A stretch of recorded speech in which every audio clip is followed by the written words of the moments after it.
comenzar hoy nuestra antepenúltima sesión del curso. Hoy estamos a 24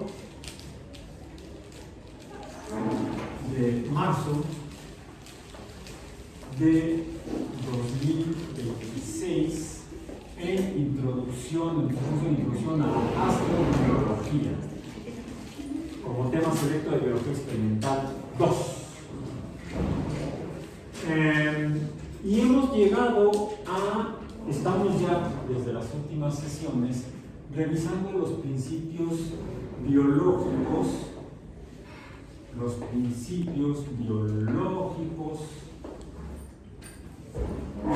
de los que depende o para la formación,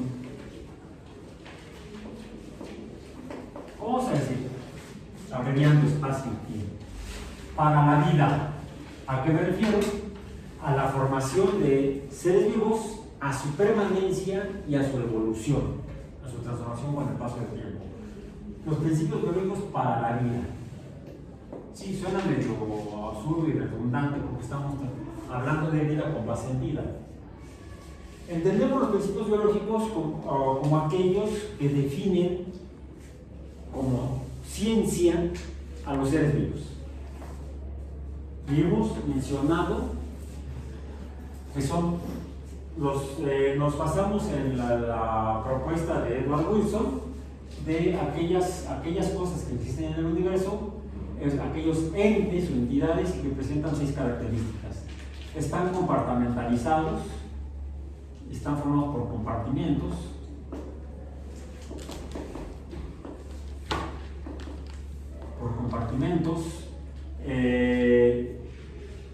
hay entrada y salida de materia, vamos a poner flujos, vamos a llamarle flujos de energía inicialmente, la cual puede implicar materia y que a su vez puede dar lugar a materia, y le llamamos flujos porque entra y sale, se procesa dentro del compartimento y sale del compartimento.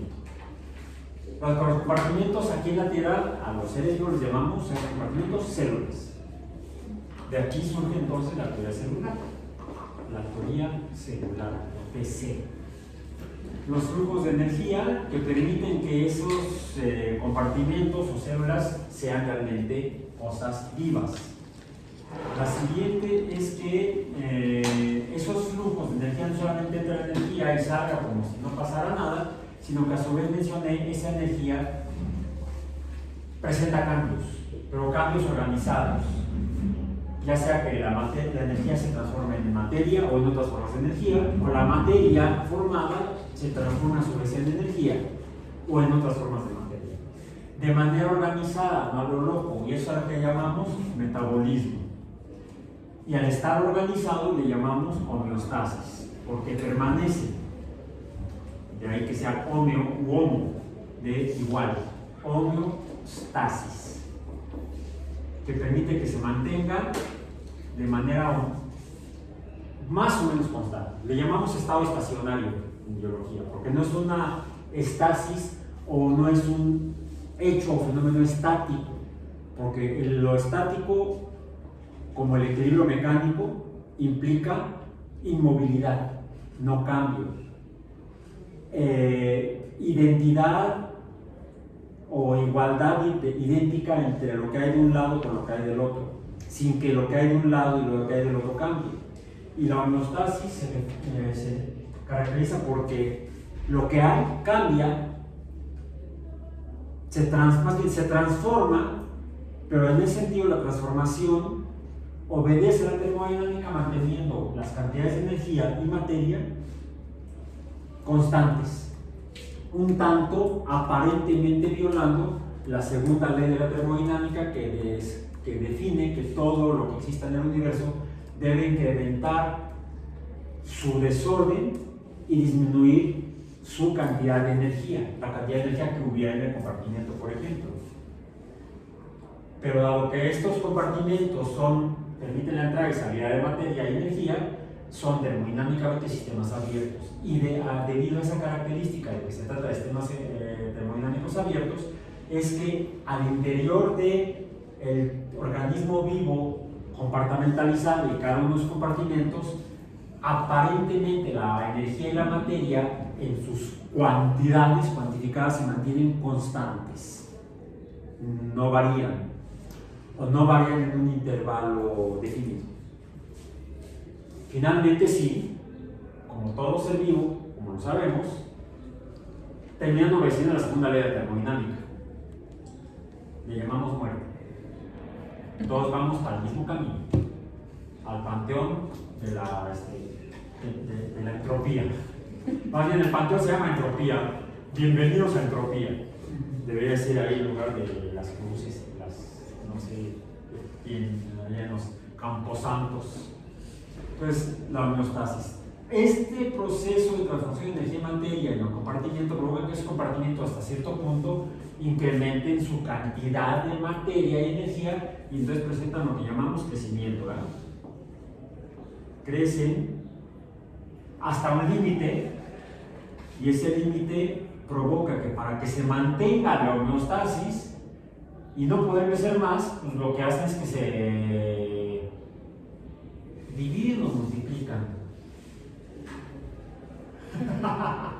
Matemáticamente hablando, en aquel libro ya ven que dice crecer y multiplicados, crecer y multiplicados. Y si mejor divididos, bueno, decimos que se reproducen. Presentan reproducción. De una célula surgen dos, de dos surgen cuatro, a veces de unas pueden surgir más. El proceso no es necesariamente matemáticamente binario, varía, hay variantes.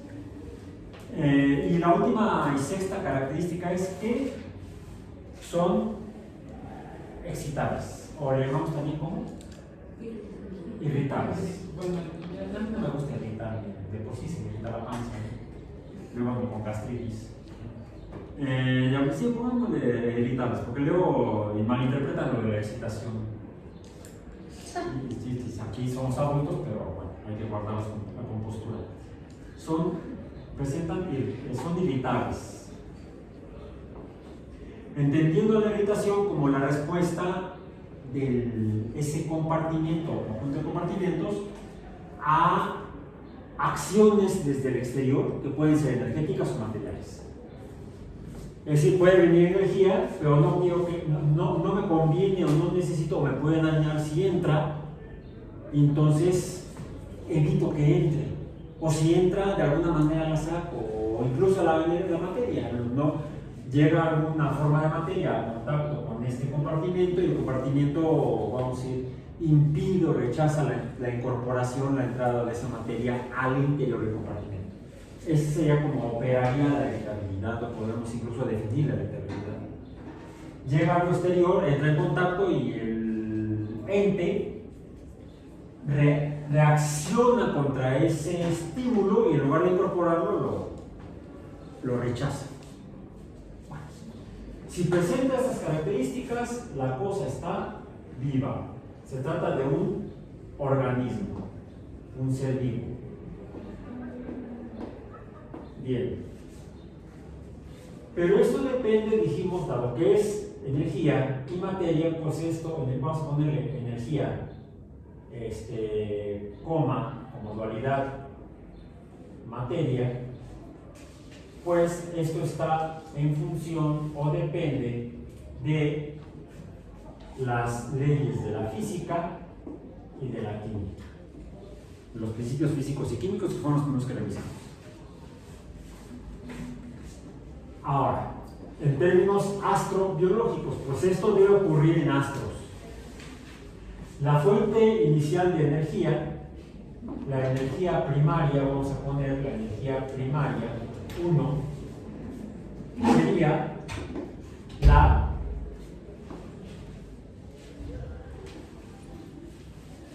energía electromagnética, digamos. Pero en el intervalo de la luz visible y quizá ultravioleta. ¿Por qué ultravioleta? Porque muchas reacciones químicas dependen de la formación y desformación de enlaces químicos y la energía correspondiente para esos cambios pues está en el intervalo de la radiación o luz ultravioleta. La radiación o la energía electromagnética ultravioleta puede formar y desformar enlaces. Principalmente los desforma para que luego se formen. Y la fuente de esto son las estrellas. Entonces de esto dependía inicialmente que pudiera surgir la formación incluso de los compartimentos y luego el metabolismo. Ahí diría, bueno, entonces incluso quizá la primera fuente de energía sería, para el metabolismo sería la luz y estaríamos hablando de fotosíntesis. Aparentemente no. Aparentemente esta energía sirvió para las reacciones de polimerización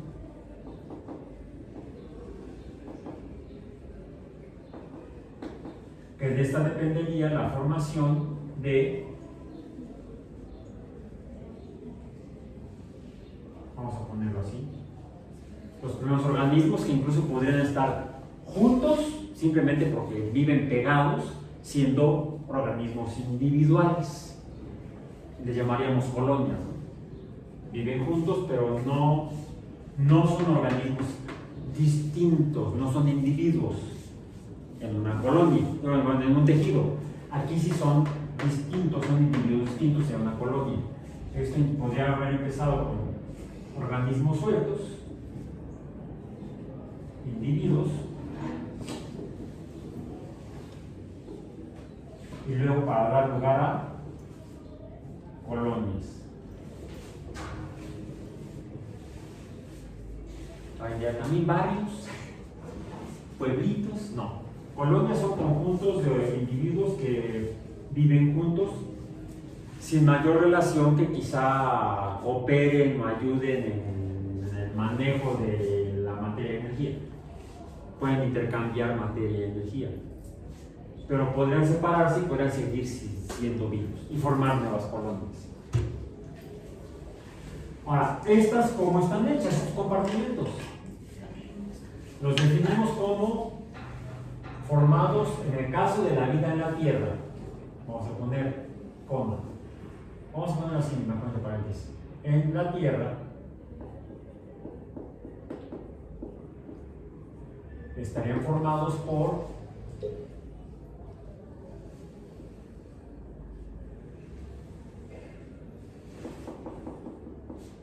estos serían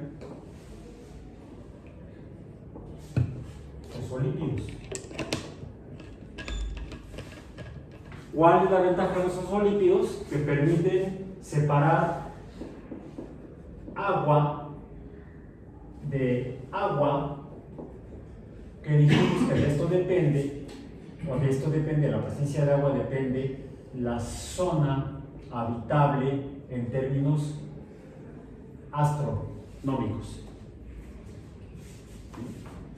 ¿Por qué? Porque necesitamos que el agua esté en forma líquida, o al menos semilíquida, y esto depende de este tipo de radiación también. Entonces, esto influye en que pueda haber habido agua líquida para la formación de estos corpúsculos,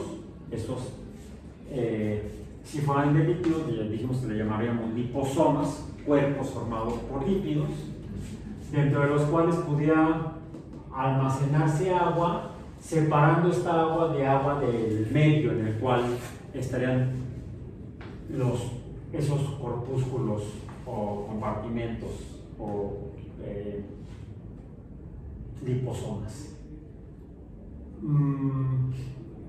Pero no solamente hay este tipo de materia en el polvo estelar, en el cual se forman los cuerpos astronómicos. Hay muchos otros elementos químicos. ¿Cuáles? Pues los 92 naturales. ¿Cuántos? Varía su abundancia. Y variará su abundancia, su abundancia dependiendo incluso de la generación estelar.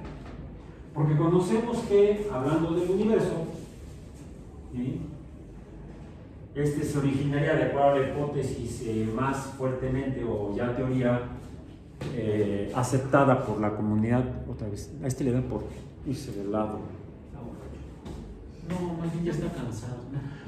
No sé por qué, desde que lo compré, el soporte del celular está flojito. Estaba de oferta. Quizás por eso. Bueno, la gran explosión o Big Bang o gran swoosh, digo yo, porque como dicen que habría sonado, si estuviera sonado. El Big Bang, no, Big no. Big de grande. Big Bang ocurrió hace, dicen, aproximadamente 13.700, vamos a poner así, millones de años. Mega años. Para no poner ni todos los ceros ni la potencia de ellos. 3.700 millones de años aproximadamente. Y esto había dado lugar a una primera generación de estrellas, donde el elemento químico más abundante habría sido el hidrógeno, mayor que unas cantidades pequeñas de helio. A la muerte de estas estrellas habría habido una, sea la primera generación. A su muerte habría surgido una segunda generación de estrellas, pero en las cuales ya habría hidrógeno más que helio y más que otros elementos. Porque como mencionamos en el momento correspondiente, pues la nucleosíntesis de los elementos químicos se da en la fusión nuclear dentro de las estrellas. En otras palabras, ¿hace cuánto que podría haberse formado la vida en el universo en general? Pues no en la primera generación de estrellas, porque nada más habría hidrógeno y helio. Y las nubes alrededor, si es que se hubieran formado cuerpos no emisores de luz, es decir, no estrellas, sino planetas, serían gaseosos, como Júpiter, como Saturno, y su composición química sería principalmente, básicamente hidrógeno y helio. No más, no había más. Entonces, la vida tiene un tiempo límite para haber surgido una vez que se formó el universo. Hablando de antigüedad, no puede ser tan antigua como el universo la vida. Tiene que ser más joven o menos vieja. Cuestión de enfoque, yo prefiero pensar de la primera manera. A mi edad y mi estado, a pesar de mi INAPAM, pues sí, quiero pensar que soy un joven entrado en años. Bueno, obviamente, estas estrellas al morir podrían dar lugar a una tercera generación de estrellas. Nuestra estrella, o la estrella que orbitamos, porque no es nuestra, no tenemos título de propiedad. El Sol, ¿de qué generación es? ¿Hace cuántos miles de millones de años se formó? Entonces decimos, estas darían lugar a una tercera generación de estrellas. El Sol se formó. El Sol tiene una antigüedad de aproximadamente, o una edad de 5.000 megaaños. 5.000 millones de años, aproximadamente. Es decir, como que habría, si nos vamos a la cifra que manejaba Sagan en su versión de Cosmos, donde decía que el universo tenía, el Big Bang se había formado 15.000 millones de años atrás. Es decir, para tiempos de Cosmos 1980 se estimaba la edad de 15.000 millones de años, quiere decir que era 1.300 millones de años más viejo de lo que luego se verificó en cálculos y estimaciones y mediciones más recientes. Ya lo mencionan hace, ya llovió. No lo digo aquí. La primera edición de Cosmos, escrita y presentada por Carl Sagan, fue en 1980. La segunda edición de Cosmos, Sagan murió en 1996. La segunda edición de Cosmos la escribió su viuda y coescritora de la serie de televisión del 80, Andrian. Ella hizo su carrera y de hecho así fue que llegó a colaborar con Carl Sagan como escritora para televisión. Principalmente escritora para televisión. No tiene formación científica, no es astrónoma como lo fue Carl Sagan, pero después trabajaron juntos y aprendió muchísimo por la colaboración. Entonces escribió finalmente el guión junto con otro coautor, sí astrónomo, astrofísico como Sagan, Steven Soter. Los tres escribieron la serie de Cosmos del 80. Muere Sagan en el 96 y Soter y Drian escriben el guión para una segunda edición de Cosmos que sale al aire en 2014. ¿Hace cuántos años? No sé. Por eso dije, ya llovió. Estamos en 2026, 2014, hace 12 años. No me había caído en cuenta consciente de ese tiempo. Bueno, en esos dos, es de 1980 a 2014 han pasado 34 años. ¿Sí? De 1980 a 2014. En esos 34 años de investigación astrofísica y cosmológica, modificó la edad estimada previa de 15.000 millones de años a 13.700 millones de años. El universo no es tan viejo como se pensaba antes. Decía yo, quedémonos con el número que menciona Sagan, en el 80, porque podríamos decir, este número de la edad del Sol no se ha modificado gran cosa. Básicamente el número redondo sigue siendo la misma estimación de la edad del Sol. Quiere decir que ya habrían pasado 2/3 partes de la edad del cosmos, del universo, para que naciera el Sol o se formara el Sol a partir de su nube de acreción. Ya, por eso pregunté y no sé si alguien ya consiguió el dato. ¿De qué generación estelar es el Sol? Más allá de que lo consigamos en este momento o no el dato, lo que sabemos es que alrededor del Sol permanece una nube de polvo y gases, entre los cuales podemos encontrar, vamos a poner aquí en la nube estelar, los 92 elementos naturales. Quiere decir que debe haber pasado el tiempo suficiente para que por nucleosíntesis se hayan formado hasta elementos atómicos de masa con 92 protones en el núcleo. ¿Cuánto? Tercera generación. No estaba yo equivocado, muy equivocado. En otras palabras, podría haber habido un fenómeno como la vida que existe alrededor de una estrella de tercera generación en cuerpos astronómicos no emisores de luz, planetas, que orbitaran estrellas de segunda generación. Ya vimos que de primera generación está pelón. Sí habría habido planetas, pero serían gaseosos con composición de hidrógeno y helio. Ya en una segunda generación estelar, los planetas podrían haber tenido en su composición química elementos químicos más masivos. Y digo masivos y no pesados porque, con el prejuicio de quien da clases de física, la cantidad de materia es la masa, no el peso. El peso es masa por aceleración de gravedad, en el caso de la Tierra. Entonces, es una pregunta que cabe. Necesitaríamos recordar cuáles son los bioelementos, la parte química. ¿Cuáles son los bioelementos?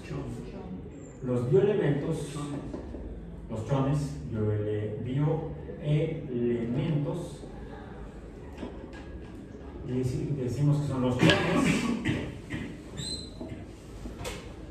agregamos el litio, el sodio, el potasio, el calcio, vamos un poquito en orden de masas, el calcio de nuestros huesos, el potasio, el sodio de nuestras células, que dan lugar al potencial de membrana. El litio no es para las baterías de los Teslas. El litio se usa acá arriba en muy pequeñas cantidades, pero se requiere de litio. Es un bioelemento de concentración muy escasa. Estos se conocen como oligoelementos. Los elementos como el litio, que se requieren para que los organismos vivos en la Tierra se mantengan vivos y sanos. Si hay en cantidades muy pequeñas, del orden de microgramos, hablando de humanos, vamos a decir, microgramos, o microgramos por kilogramo, podríamos decir, hablando de concentración, y entonces ya no sean solamente humanos, en cualquier organismo complejo, no recuerdo si bacterias, oligoelementos. Como el litio,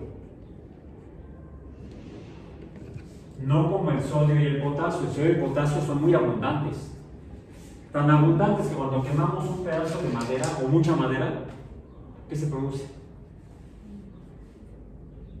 Y mojamos esas cenizas de madera. ¿Han hecho el experimento? ¿O con sodio? Bueno, quemamos células de vegetales, se producen cenizas, y si le ponen agua y mezclan las cenizas con el agua, no se van a disolver las cenizas, pero sí hay algunas cosas que sí se van a disolver, y toman un pedazo de papel tornasol, ese papel pH, y lo ponen, les va a marcar pH alcalino. ¿Por qué? Porque se están liberando al medio del interior de la célula sodio y potasio. Y al reaccionar con el agua, se disuelven en el agua los elementos químicos, sodio y potasio, y al disolverse se ionizan, reaccionan con el agua y forman hidróxido de sodio o hidróxido de potasio. Dicen que así es como preparaban el jabón los legionarios romanos antes de ir a las batallas. En la noche hacían su cena, cenaban, no sé, la vaca que habían matado, hacían sus bisteces y quedaba la manteca, entonces se apagaba la fogata y a la mañana siguiente mezclaban la ceniza con la manteca, con la grasa, y hacían saponificación, formaban jabones. No, ese es cierto, ese era un truco que usaba yo para que mis alumnos de química orgánica recordaran las reacciones de saponificación. Les contaba esa ficticia historia de los legionarios romanos previo a la batalla, quedaban muy limpios a pelear. En algunos pueblos se utilizan las cenizas para lavar ropa. Sí, precisamente con manteca la mezclan, la hierven y obtienen jabón. Un jabón muy alcalino, luego que neutralizado. Le ponían, por ejemplo, frijoles echados a perder. No, echados a perder, no salados, no. Son ácidos. Me acuerdo que mi abuela decía, cuando estaba en la casa y preparaban los frijoles de la olla, alguien se le olvidaba meterlos al refrigerador, y a la mañana siguiente decía mi abuela, ya los frijoles están ácidos. Pues eso, así dicen en el español mexicano antiguo, ácido, están ácidos. ¿Por qué? Porque empiezan a fermentar los azúcares del almidón de los frijoles, pero la fermentación se pasa, no llega al alcohol, pero muy rápido se pasa a ácido acético. Entonces se ponen ácidos los frijoles echados a perder, por eso meterlos al refri. Bueno, entonces, si le ponemos algún ácido al jabón recién producido, no demasiado, porque si no entonces le hacen una torre, le reduces la acidez y lo puedes usar para la... Bueno, entonces, calcio, metal alcalino térreo. ¿Cuál otro? El de la clorofila. El magnesio, hace que sea un compuesto organometálico, el magnesio, es otro bioelemento. ¿Cuál otro? Sí, en los aminoácidos, en 2 aminoácidos tenemos azufre. Entonces tenemos azufre, tenemos el fósforo del ATP, ¿sí? Y de los ácidos nucleicos, del GTP, que es la otra molécula energética. ¿Qué más tenemos? Pues acá está el fósforo y el azufre, ya los teníamos arriba. En los chomps, sí es cierto. En los chomps. Por eso los pongo acá, porque si, no solamente son los chones, así queda como que chomp, chomp, chomp, chomp. Y muchos otros. Para que estos no son tan grandotes. Su número atómico no es muy grande, su masa atómica no es demasiado grande. Podrían haber existido ya en la segunda generación de estrellas. Podrían. Pero se requieren elementos más masivos, algunos halógenos. ¿Cuáles? Flúor, el de la pasta de dientes. Cloro, junto con el calcio, el potasio y el sodio, son los principales electrolitos responsables de los potenciales membranales y de la generación de la energía eléctrica, del potencial electroquímico, que empuja al metabolismo homeostático en la transformación de energía, ya sea a través de respiración o fotosíntesis, etc. Yodo, que ya no es tan chiquito, el yodo es grandecito. Son de los grandes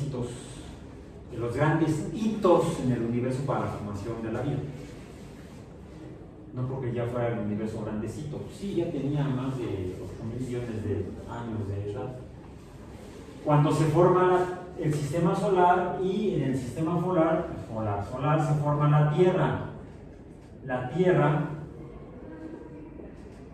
tiene una edad aproximada de 4.500 megaaños. 4.500 millones de años. No le pongo ni el punto ni la coma decimal, de la tríada, para no confundir con la decimal. 4.500 millones de años la Tierra.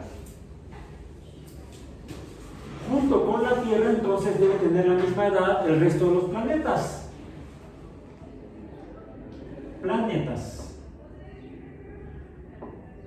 Ahora, en el caso de la Tierra sí se formó muy rápido. Parece que una vez que se forma la estrella, parece que para la formación de planetas sí toma tiempo. Aquí estamos hablando de un 10% en tiempo de vida de la estrella. Estamos hablando de 500 millones de años para la formación final de la Tierra. No es así. Sin embargo, es rápida la conformación de los planetas.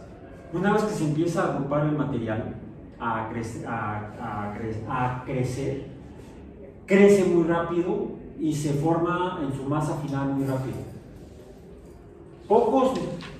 Parece que muy pocos millones de años después, es que en el caso de la Tierra colisiona con otro planeta, con un protoplaneta,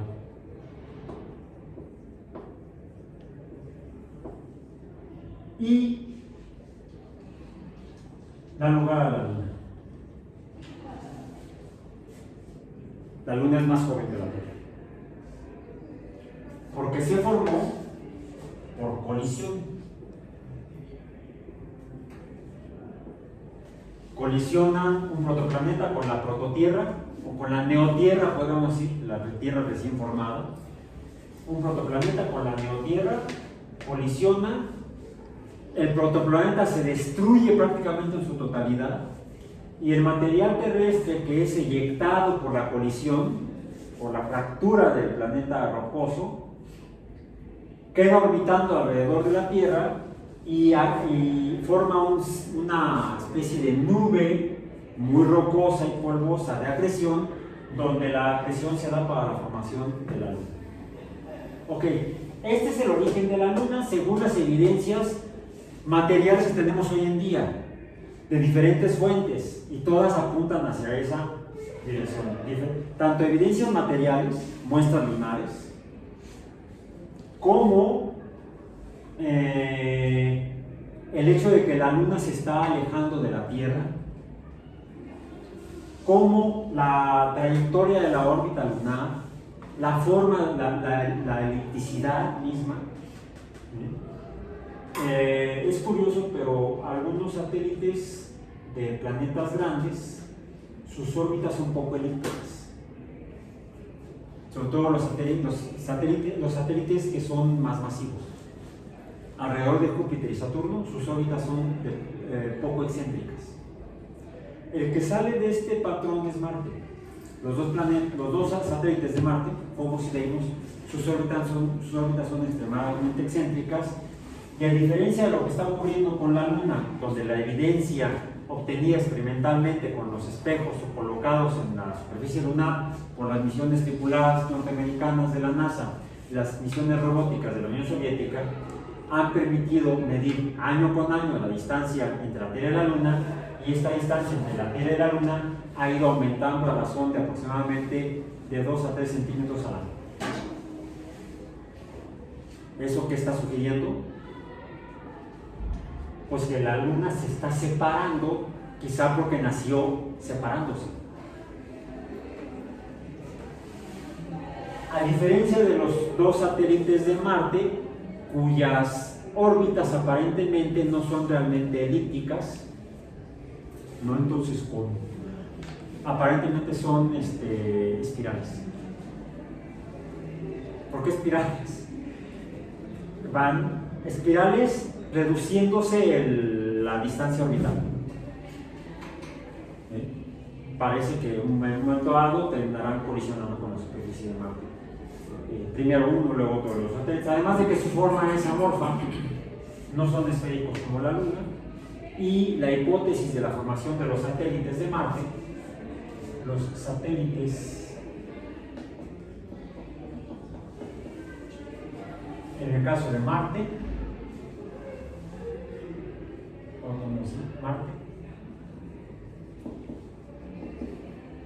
parecen ser asteroides capturados.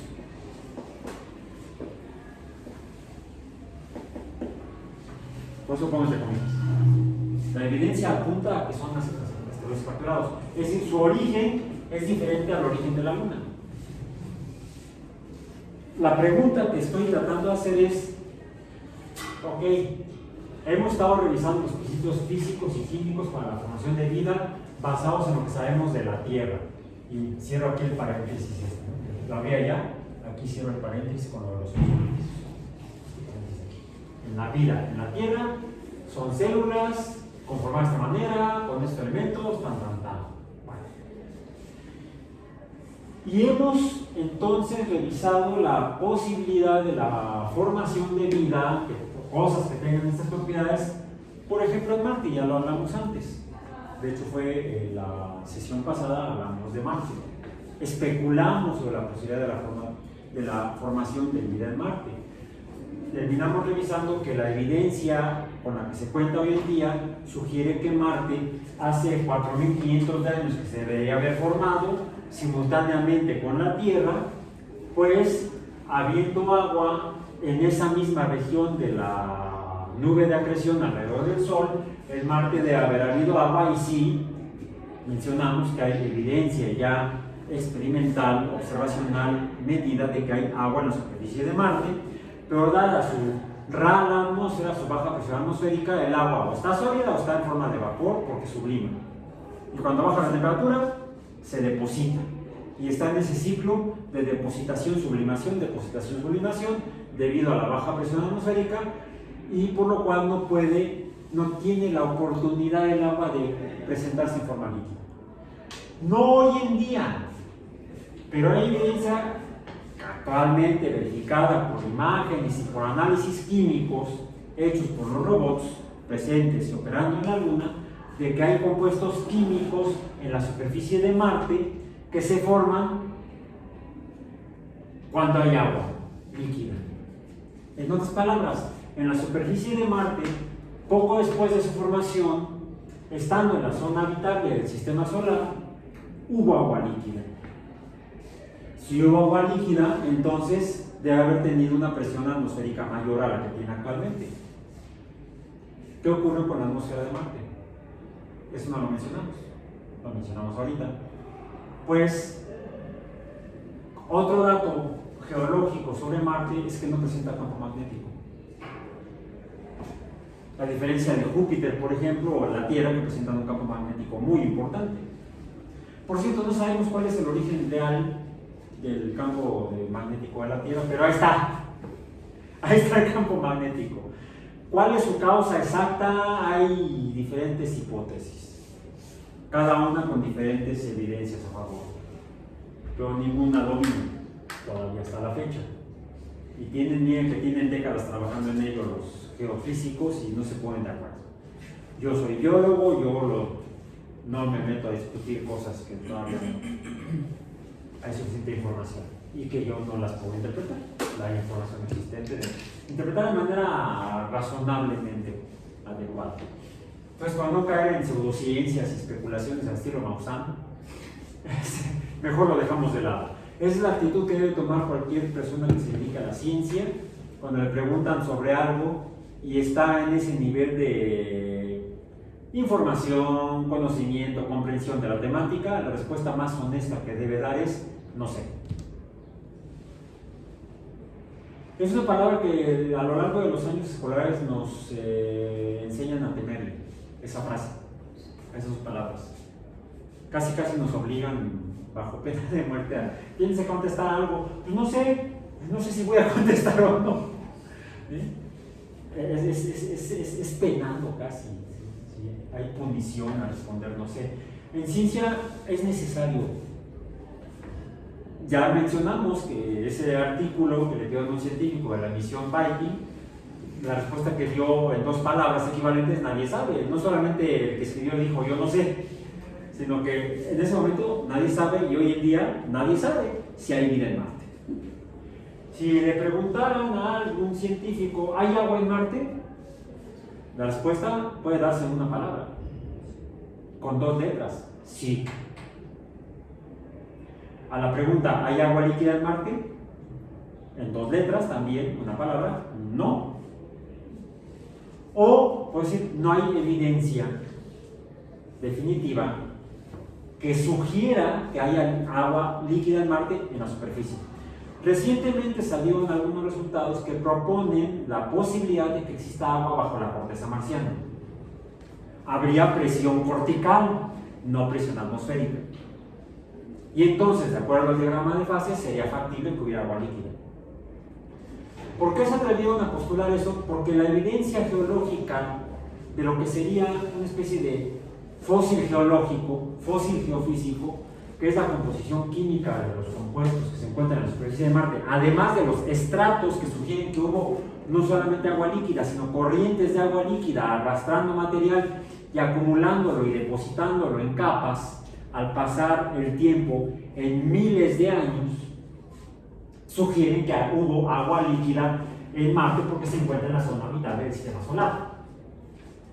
Pero al no contar o no haber aparentemente evidencia que sugiera que hubo un campo magnético importante en Marte, pues la actividad del Sol,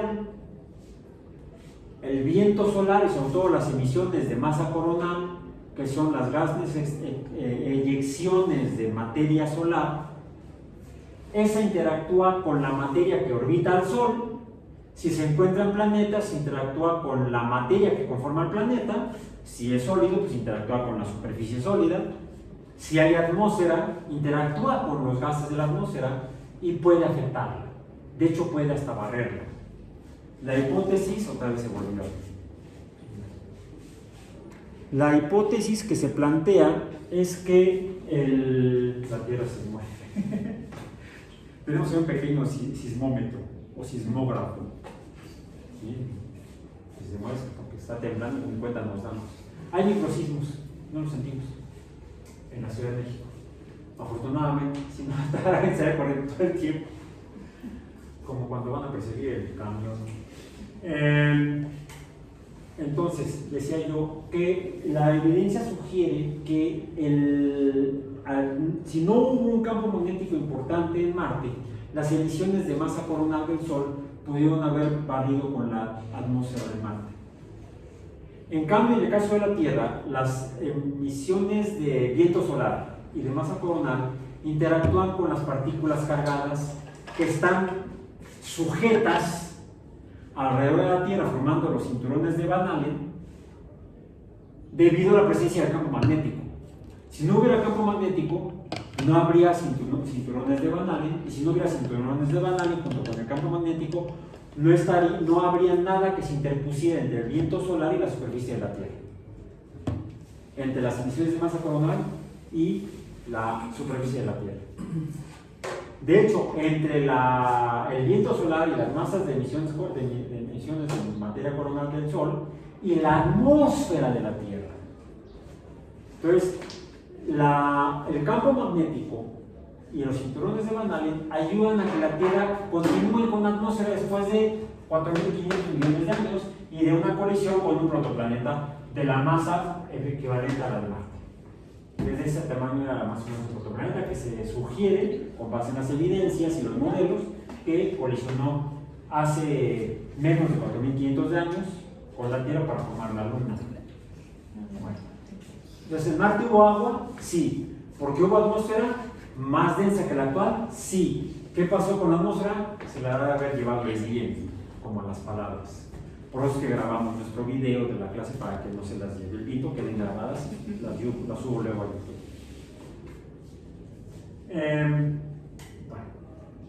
Si hubo agua líquida en Marte debido a una presión atmosférica suficiente y la composición química es como la de la Tierra, porque se forman a partir de la misma nube de protoplanetaria, pues habría existido la materia suficiente en composición y cantidad para en un momento dado poder haber formado cosas de este estilo. Y estos liposomas, estos fosfolípidos que pueden dar lugar a liposomas, que mencioné antes, se forman muy fácilmente. Muy fácilmente. Podrían haberse formado en Marte. Estoy especulando. Y quizá pudieron haber dejado fósiles. El problema es cómo los detectamos, cómo los identificamos, cómo los medimos. Pueden proponer un modelito de microlaboratorio que pudiera ir en una próxima misión robótica, ¿no? Así como en su momento se propusieron los microlaboratorios para las misiones Viking, luego para la misión Phoenix, por las misiones de los dos rovers, las misiones Curiosity y Perseverance, que son las actuales. Bueno. La evidencia actual muestra que en Marte ahorita no hay agua líquida y por lo tanto es extremadamente difícil que ahorita hubiera vida. ¿Pudo haber vida en el pasado? ¿Hay vida en Marte? No sabemos. ¿Hubo vida en el pasado? No sabemos. Otra respuesta es tal vez. ¿Existieron las condiciones? Sí. Marte fue un planeta, estaría dentro de N subíndice E. Y entonces, hace 3.500 millones de años, habíamos tenido un número igual a 2, la Tierra y Marte. Algunos especulan que hasta en Venus. Los tres están en la zona habitable. Pero Venus también se transformó. Ahora, en este medio líquido de la zona habitable es donde se pudieron formar los liposomas, donde se hubieran acumulado estos elementos para llevar a cabo el metabolismo. ¿Dónde se habría formado la vida en los planetas de la zona habitable? En la superficie. ¿Se podría haber formado vida en la Luna? No hay, como en Marte, evidencia geológica que sugiera que en la Luna hubo agua líquida. ¿Hay agua en la Luna? Sí. Se han hecho pruebas, se han hecho algunos experimentos con sondas espaciales que han demostrado la presencia de agua sólida, como en Marte, en zonas ocultas a la luz del Sol, porque si no sublimaría y se perdería por la baja gravedad lunar. La gravedad marciana es 1/3 de la terrestre, la lunar es 1/6 de la terrestre.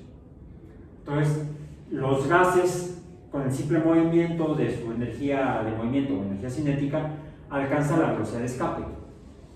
En el caso de la Luna, si hubiera vapor de agua, se escapa al espacio. Y no hay evidencia de estratos geológicos. No. Si buscan fotografías de las misiones Apolo, de las montañas, hay muchas, donde se vean estratos como las que podemos ver en fotografías disponibles de las misiones robóticas en Marte, de las robóticas tanto de los rovers como de los dos más recientes, vamos a ver que son evidentes los estratos como en el cañón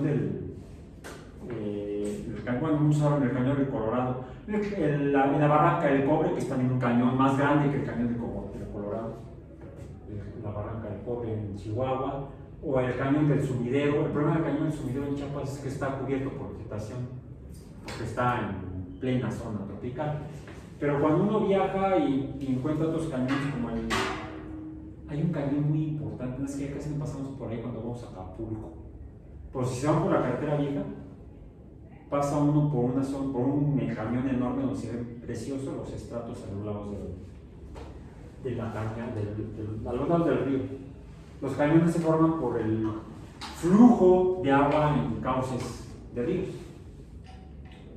El cañón más grande que se conoce en el sistema solar está en Marte. Hubo agua líquida. El Valle del Mariner, o el Valles Marines, algo así se llama, en Marte. Revisen. Bueno. La vida se habría formado en la superficie de los planetas. Los satélites de la Luna y Marte se formaron diferente, pero no son los únicos planetas que tienen satélites. Mencionamos a Júpiter y a Saturno. Júpiter y Saturno. En Júpiter tenemos los satélites helados, que son Calisto o Calixto, Ganimedes,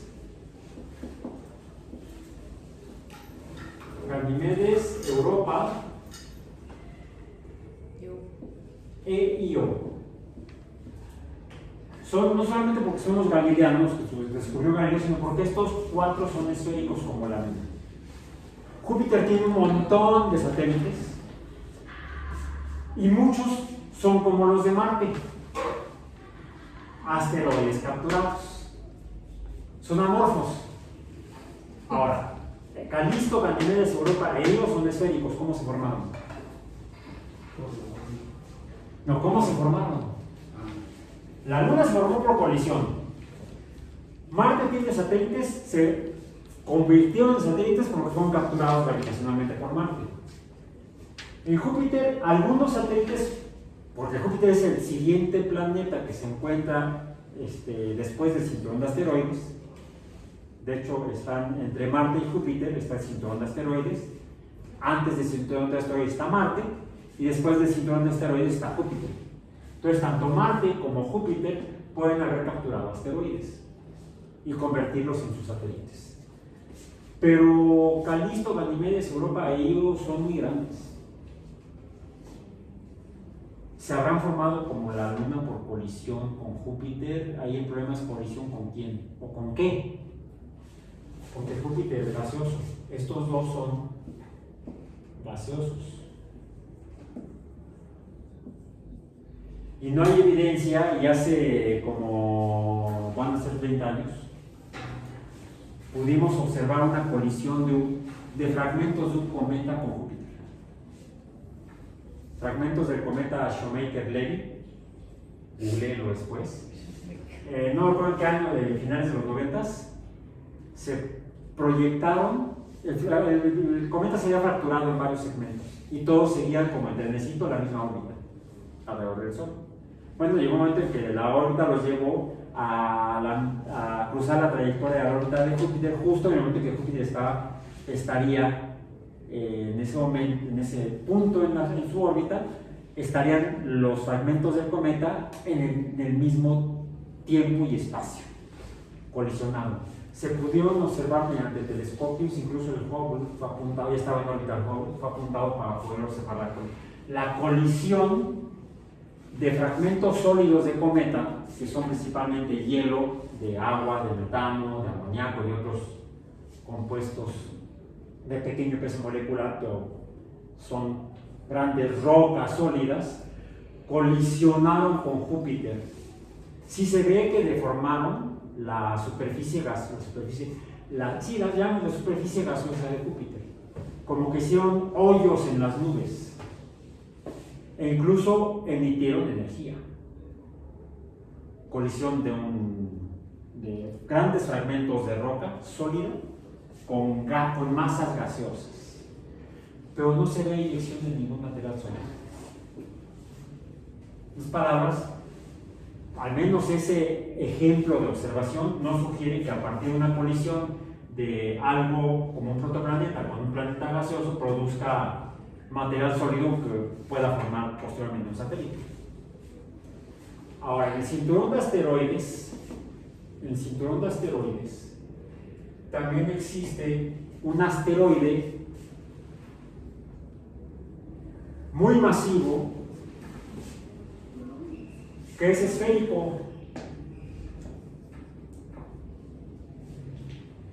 Ceres es esférico y del tamaño equivalente, está en el intervalo de masas de los satélites esféricos de los planetas del sistema solar.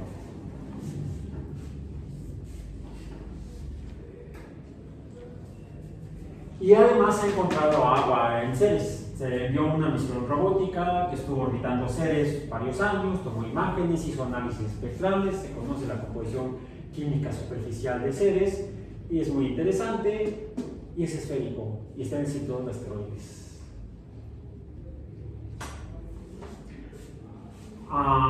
¿Qué les parece si buscan para su reporte semanal cuáles son las propuestas que estén publicadas sobre el origen de los satélites de Júpiter?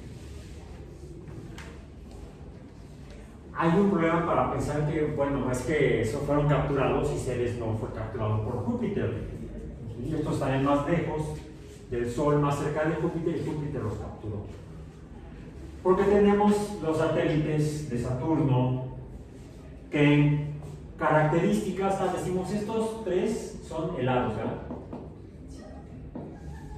Tienen corteza helada, por eso le llamamos helados, no porque sean de fresa o de vainilla o de chocolate. Io no es helado, pero este presenta vulcanismo, hay volcanes. Y este es el que nos pone la evidencia de que hay energía geotérmica, pero no es geotérmica, acá hay energía térmica, pero es por mareas, energía de mareas. Le ponemos, de hecho, es un índice G, energía gravitacional que provoca mareas. De ahí que esta energía es la que calienta el interior de Io y es la que provoca la actividad volcánica en Io. La misma energía es la que provoca que en estos satélites helados haya, no tiene que ser paréntesis, en estos tres satélites helados, confirmado en Europa por presencia de géiseres vistos desde el Hubble, hay H2O líquida subcortical. Y estamos ya llegando al tema de nuestra sesión de hoy. Más allá de que revisen el documento PDF que subí al CIPI, ¿sí? Uno sobre satélites helados, precisamente, donde hay información de estos tres satélites y de Enceladus y de Titán. Bien, Enceladus y Titán son esféricos como los de Júpiter, estos cuatro de Júpiter, como la Luna. Bien.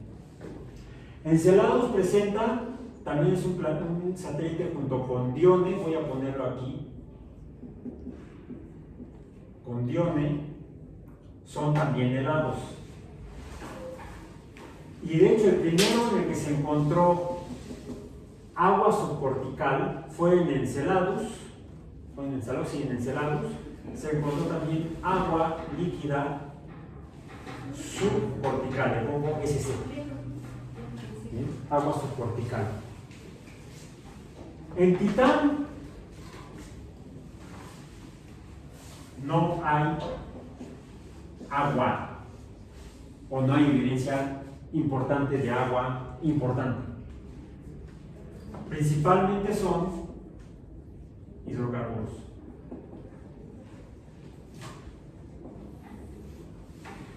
Ahí por ser líquidos. Sí, pero ¿qué necesitan para los liposomas? Líquidos y agua. Solo líquidos o solo agua no sirve. Por lo cual Titán entonces sería de dudoso interés astrobiológico. Y termino. Bueno, tenemos aquí una pregunta que necesitaremos intentar contestar al menos. No sé si contestar, pero al menos intentar. ¿Cuál es el origen de estos 5 satélites en el sistema solar? Helados: Calisto, Ganymede, Europa, Enceladus y Dione, en los cuales hay evidencia de la presencia de agua líquida. Y en particular en Enceladus, en se han identificado también, vamos a decir, organomoléculas. Organomoléculas. No digo biomoléculas, sí. De estas moléculas orgánicas se han identificado algunas que sí son biomoléculas pequeñas en los chorros de agua subcortical que están a través de las grietas de la corteza de Enceladus. Por lo cual habría la materia prima para que se hubiera formado la vida. Pero la pregunta es, ¿dónde se habría formado? Necesitaríamos saber cómo se formaron estos satélites. Sí, dentro de estos elementos químicos están los que no son bioelementos, sino que son los otros que son, por ejemplo, los elementos más pesados.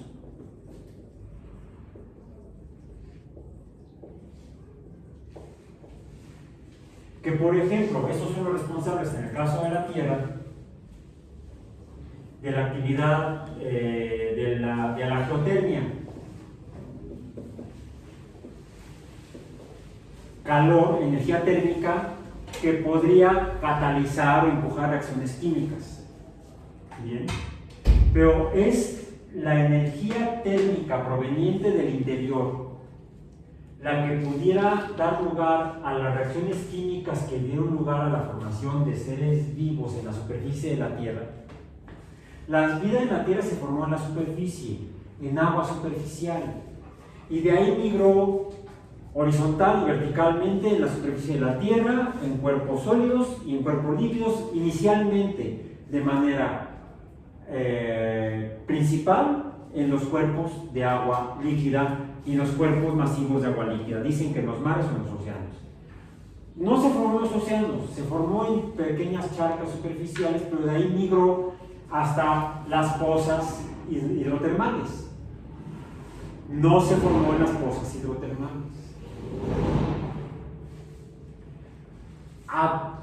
¿Realmente estos satélites helados son de interés astrobiológico? ¿Dónde se habían formado en ellos? En Marte la formación de vida inicial habría sido muy parcial a la Tierra, en la superficie. Y de ahí llegar a donde hubiera llegado, si es que la hubo. En el caso de los satélites helados en la superficie, necesitaremos saber cómo se formaron y cómo evolucionaron hasta su estado actual, que su estado actual es el de satélites helados, con corteza helada y agua subcortical. La pregunta es, ¿siempre fueron así? Porque los cuerpos astronómicos evolucionan. Lo vemos muy claramente en Marte. Marte fue un planeta con cuerpos de agua abundantes, de agua líquida abundante. Y ahora es un cuerpo seco, no hay agua líquida. ¿Cómo es que estos satélites llegaron al estado actual, donde sí hay geotermia, En parte quizá por elementos pesados, por derramamiento radioactivo, pero también en parte por mareas gravitacionales. Hay dos fuentes de energía, pero ¿cómo habrían actuado para dar lugar al inicio de vida en la Tierra? Se podrían haber formado liposomas capturando agua y elementos químicos para dar lugar a metabolitos, biomoléculas, etcétera, etcétera, etcétera. No les puedo decir, no sé qué era el próximo episodio, porque no tengo el guión del próximo episodio. Lo que sí les puedo decir es que sí tendremos un próximo episodio. Nos vemos el próximo jueves. Otra vez se volvió a enchurcar la pantalla. Además parecía así, adiós hoy. Con la pantalla derechita.